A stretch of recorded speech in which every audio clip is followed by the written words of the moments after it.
guys, it's me, Liv. Today I'm doing a video, sort of a much anticipated video maybe, about what I did for my successful IVF cycle.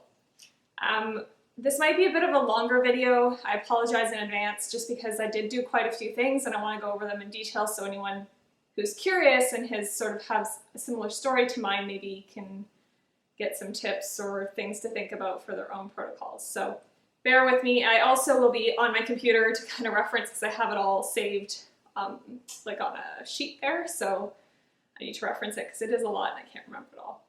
So I guess let's start. I kind of broke it all down into sections. So the sort of before my cycle started. The one thing that I know I've talked about in a previous video is the endometriosis diet. So endometriosis is something that I was diagnosed with that it was never confirmed. So you have to have a laparoscopy to actually confirm the diagnosis of endometriosis. However, I had really bad symptoms for years. Doctors definitely, even before I started trying to conceive, were throwing that around. And then when we had a uterine biopsy early in 2016, I think it was 2016, we found cells indicative of endometriosis in that biopsy. So kind of furthered our suspicions in that category. I chose to not have a lap or hysteroscopy just simply because I read a lot of research that kind of had two sides of it, where on the one side they say like absolutely you should do and clean out, get the best environment, the best quality eggs, etc. And then on the flip side it says, you know, if there is extensive endo, then it can cause scar tissue and damage. So I made the decision to do this cycle, and then if this cycle was unsuccessful, I was going to potentially do a lab. But obviously we were successful, so that is null and void. So the endometriosis diet, I started, you know, I've been yo-yoing on this diet for years now because we had suspected endo a long time ago. I did start making changes to my diet over a course of time. The biggest things I can say that were the most impactful for me were the wheat and the dairy. But I also gave up alcohol, I gave up caffeine for the most part, I didn't eat eggs, I definitely for a couple months leading up to our IVF, I reduced sugars. I even tried sort of a modified paleo, which kind of failed, I'm not gonna lie, because I tried to go really strict with it, and with already so many things that I can't have, it was very difficult on me. On top of it, I did cut out red meat, because red meat, they talk about potentially having inflammatory results for people with endometriosis, so took out red meat. I also gave up pork. Those were really easy for me to give up just because I do have sort of some animal rights kind of issues as well, so I'm sort of trying to work towards being vegan. So I mean, it was difficult, you know, it was hard, but I definitely, I'd say for a year was on the diet, 6 months was really good on the diet, and 3 months was very strict on the diet. The other thing I did before my cycle even started was we did the Lupron depot injection. I did a 3-month injection. We did that in September, and then my transfer was in mid-December, so it wasn't a full 3 months by the time we had my transfer. But that was something that we chose to do in place of a lap to sort of calm and reset my lining to hopefully make it more receptive. It was horrid, and I have some videos on my channel if you want to go searching for them. Being on Lupron depot was not fun. The injection was, you know, an injection, but the actual side effects, the hot flashes and everything, were not fun. But it worked out for us, so maybe worth it. It's sort of a personal decision, I guess. I also made sure this time that I was on lots of supplements and vitamins. It can be really hard when you're on such a regimented protocol of injections and meds to also take a bunch of supplements and be on a diet and all these things. I was very overwhelmed in the past. This was our 4th transfer, so this time I was like, I'm doing it all. I don't care how stressed I am, and because I'd been through the process a number of times, it wasn't as stressful for me, so I was able to take that on a little bit more readily than I had in the past. The biggest thing I was making sure to take was calcium and magnesium supplement because I don't drink dairy. I don't eat or consume dairy at all, and I've always had, you know, my mom has osteoporosis, so I've always worried about sort of my calcium intake. So I was making sure to be on that this time, and I haven't been good about that in the past. The other thing I was on was vitamin D, and I had blood work done and shown that I was vitamin D deficient, and most of us are. And there have been a lot of studies that have talked about vitamin D deficiency and infertility, and if you haven't already, maybe go look it up and just do a little bit of research. I think everyone should be on vitamin D. I started off with the pill form, but actually switched to the liquid form after someone said that they had been having their levels sort of checked and that their body wasn't absorbing the pills, and that when they switched to the liquid, their numbers went up. So I switched over to the liquid, and you just drop a couple in your mouth and you're good to go, and it tastes fine. So the other thing, I have the MTHFR gene mutation, which apparently isn't a big deal, but you can't regulate folic, or your body can't absorb folic acid, so you need to be on methylfolate. So I was on a prescription, but it's like a food-based supplement called Metinex. I think I was on the brand Fultinex. Basically, it's just a high dose of methylfolate, which is the natural form of folic acid. But you have to make sure that all of your, a lot of prenatals and daily vitamins have folic acid in them, so I had to be really careful to make sure that I wasn't taking folic acid in any other kind of medication or supplements or whatever. I was on a probiotic, I was on a fish oil, and I was on a daily vitamin that had methylfolate, not folic acid. And I found the brand that I use is like called Daily Foods or something. I get it at Whole Foods, and it's all with food-based vitamins. So they're actually derived from plants rather than the synthetic forms, which I like, and my body can absorb. And I find if I have regular daily vitamins, I felt really sick. These ones I don't, so worked for me. And then before sort of starting on the holistic side of things, if you've watched my channel, you know that I'm into a lot of the holistic kind of healing aspects. So one thing I did was a lot of Reiki. Not only was I seeing people for Reiki treatments, but I actually went and took certification for myself. So I was doing self-Reiki treatments and sharing Reiki with a friend that I had made at one of my courses. So I find that incredibly therapeutic. I found it very healing. It was one of those things that like really, and people think it's very hokey because it's energy work and whatever, but don't knock it till you've tried it, because honestly, I had tried acupuncture and things in the past and it just wasn't for me, whereas Reiki I just find so soothing and relaxing. So I think that really helped. I did a lot of meditation. 2 programs that I relied on heavily. One was Circle and Bloom. They're actually like a full program, like day to day. It takes you through your cycles, whether it's a fresh cycle or a frozen cycle. And then Vibrational Child is one that I really love.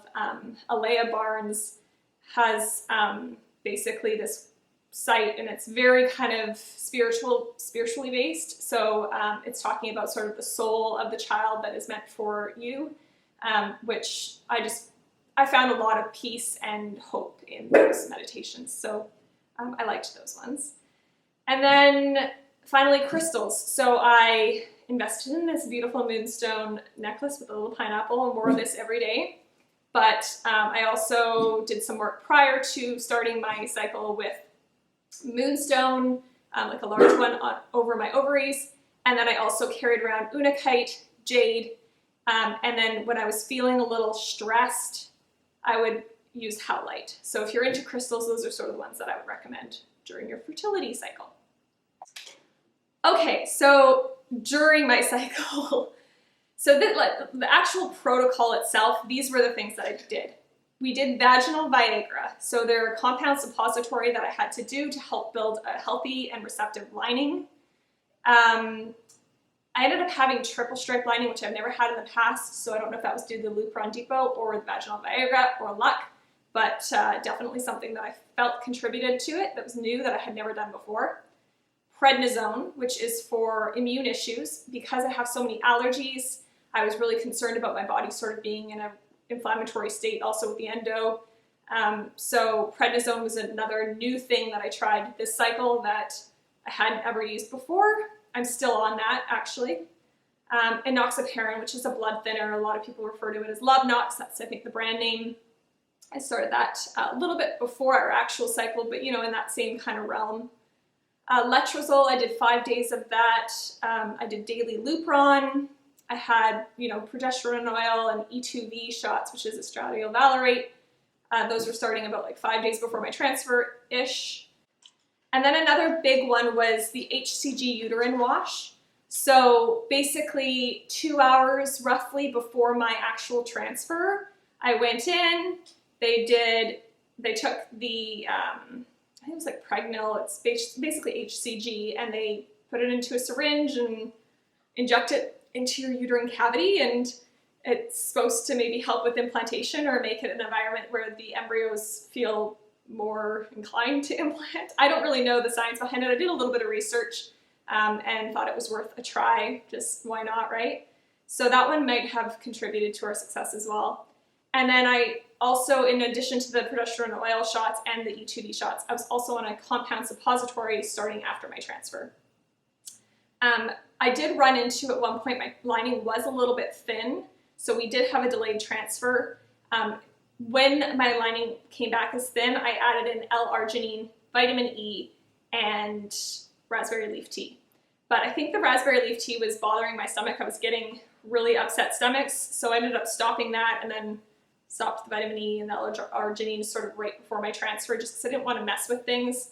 But I did use those to try and help boost my lining, and my lining did end up getting up to a good level, so, and obviously we were successful. Around the transfer or after the transfer, this is sort of that category. I did some of those old wives' tales. So I hadn't done these in the past, I didn't give them much weight, but I thought, why not? If I'm doing everything else, let's just do everything. So pomegranate juice, I started that a couple weeks before my transfer. I would just chug a little glass. Eventually I just started drinking it right from the bottle. I would just swig it when I opened the fridge or noticed or whatever. I wasn't really paying a lot of attention to how much I was having, but I definitely was having it every day. Pineapple core, starting the day after my transfer, I ate a 1/5 per day for the 5 days following transfer, plus a little bit extra if I felt up to it.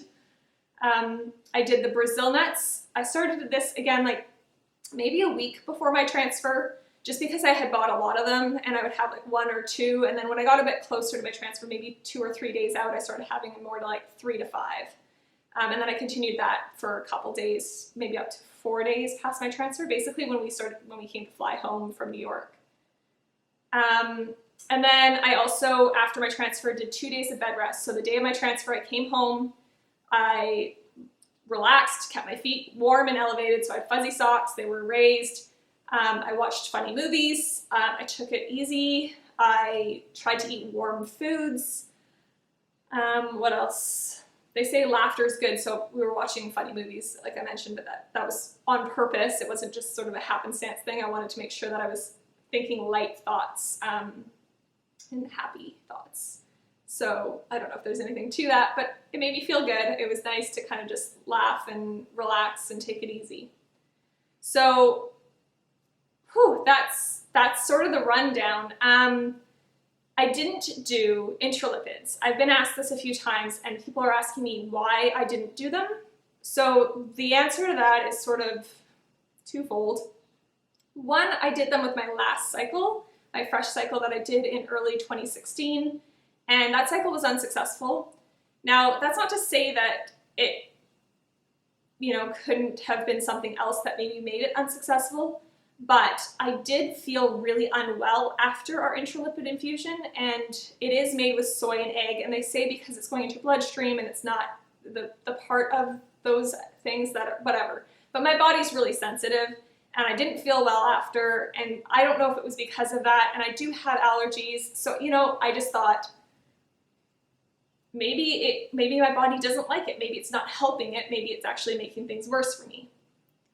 Also, I'm in a forum, and some of the reproductive immunology doctors are sort of stepping away from the use of intralipids, not really seeing proper evidence-based correlation between the use of intralipids and lowered NK activity, or is it NK activity? Sorry, I don't remember specifically what the what it's called. But yeah, so I kind of felt okay with letting that go. I did get it prescribed by my doctor. The plan was to have them, and I tried, but for whatever reason in Texas, I was running into a lot of roadblocks with it. I could not find someone to administer them. I was basically like, I had them ordered from New York and they were being sent, the Enchiladas were being sent to me, but then people wouldn't administer if they weren't their own meds. So luckily I was able to halt that delivery, and then I was trying to get them ordered here in Texas, but then because it was an out-of-state doctor, I was supposed to be having them the next day, and I had started organizing them like a week or two in advance, and it was just not happening. So I'm sort of someone who believes in signs to a certain degree. I was already having some doubts about it. I had already tried it on an unsuccessful cycle. I figured, you know what, maybe it's just not meant to be. So I let that one go. In terms of acupuncture, I had done acupuncture with every single one of my unsuccessful cycles, and it wasn't something that I really loved to do. I didn't like sitting there with needles in me. I felt like I was being poked and prodded enough already. I just didn't like it at all. And like I said, I had kind of filled that gap with Reiki for myself. So it was something that I was like, you know what, like if there is evidence that it might help, definitely doesn't hurt. But for me, if it's an added stress, why do it? I'm already doing all these other things. I've done acupuncture every time I haven't been successful. I felt really okay with letting that one go. So that's it. So, I mean, I guess the thing is that you can say that we were successful because this is the first time we've ever had implantation. We're 7 weeks and 5 days today, so we're trucking along. Obviously, it's still very early, but for someone who has had repeated implantation failure, I've never once in my life got a positive pregnancy test. To be this far along to me is a success. And so I am trying to have that positive attitude about it, and I did want to share the things I did because I know there's a lot of women out there who are in similar circumstances where they have never once had a positive. They're sort of in that unexplained category, and they don't really know what to do next. So I hope this helped shed some light on some things that you can look into. Obviously, I am not a medical professional. You need to consult with your doctor. They know what's best, and you have to trust your gut. That is sort of my biggest advice, is that you know your own body, and trust it. If you have a gut feeling about something, just, listen to it and ask questions and advocate for your needs, because I really had to push for a lot of the things that we were doing. For instance, the HCG wash, I had to really push for that, and then he originally wanted to do 250 IUs, and I said, no, I want 500 because the research that I've been reading in the scientific journals say that 500 is sort of the value that isn't necessary, and he kind of came back and said, actually, I've been seeing that recently, so I'll agree to do that. So I think that you really have to, you're going to get out of it what you put in, and to trust blindly is maybe okay for some women, but for me, I wanted to take an active part in our cycle, and that way I knew that I had done everything that I possibly could. If you haven't already heard about our infertility story, I'll put a little card up here so you can go watch that. Basically, the rundown is this was our 4th transfer. We had 3 previous, 2 fresh, 1 frozen in the past, each time with 2 embryos, and none of those were successful. So this time we actually put in 3 embryos. As of right now, it looks like just 1 of those stuck. So it could be a numbers game, right? All of this could just be really down to numbers, down to egg quality. We did not do PGS testing, so perhaps it was just the 1 normal embryo that we finally transferred. We're 31, so we're relatively young, but not that young. I don't know. So in the end, there's so much that we still don't know about infertility that it's really, really hard to pinpoint something that would be the difference. For me, if I was going to go based on my gut feeling of what maybe was the different maker of this cycle, I would say it was the prednisone and the Lovenox, or the enoxaparin, the blood thinner. That's sort of my gut feeling, just because I have so many allergies, and because blood flow to the uterus is really important, and I feel like I've always had low blood pressure. So anyways, that's my 2 cents. Anyways, I'm going to stop talking now because you're probably really bored. Thanks for watching. I hope you enjoyed the video. If you're not already subscribed to our channel, you can go ahead and do that and follow along with our journey. We are obviously in the pregnancy stage, so I totally understand if you're still on your infertility journey that might be hard to watch. So support whatever you need to be doing at this point in time for your own mental and emotional health. And I wish you guys all the best. And I hope that you get your happy ending soon because I know how hard that wait is. All right, much love. Bye, guys.